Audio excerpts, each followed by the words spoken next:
I very much ascribe to the idea of being a servant leader. I have studied servant leaders since early on in my career, being a servant leader.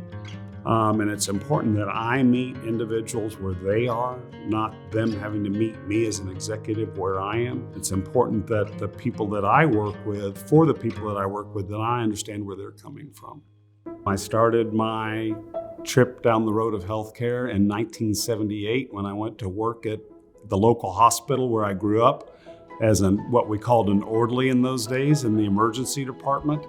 And I really caught the bug of being in that environment and seeing how complex the hospital environment was, but how all of it came together.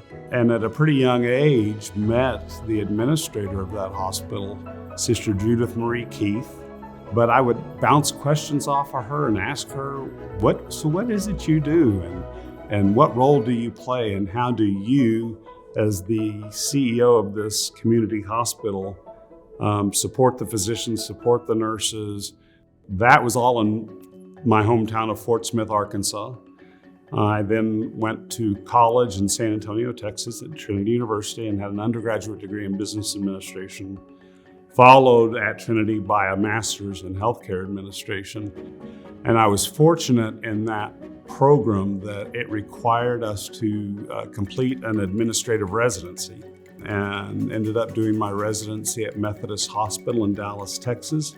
Methodist was very much a mission-driven, not-for-profit institution that served a large population of uninsured individuals. And I began to develop a real passion around how the healthcare system provides care to the least of these.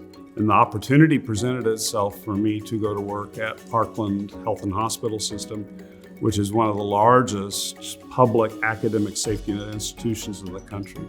I like complexity. I like figuring out what you do with that. And I don't think there's anything more complex than a big academic teaching hospital that also happens to be a safety net. And so when the recruiter came calling about the CEO position at Grady, I was very excited because at that point, Grady had gone through a huge change in its governance structure and had actually become a privatized public hospital. And so voila, 11 years later, I'm still there, serving as the CEO of that system, and that is definitely where I will end my career. Well, for the past 125 years, the AHA has first and foremost served as an advocate for the healthcare field. When you see the AHA at work, you really become energized by the work that's done to represent us, to protect us. As chair of the AHA this next year, clearly we have a lot of focus around workforce and workforce development and cost. I would say as far as a passion project or an item that I think I can assist the leadership of AHA with is helping move the field a little bit more toward value-based care.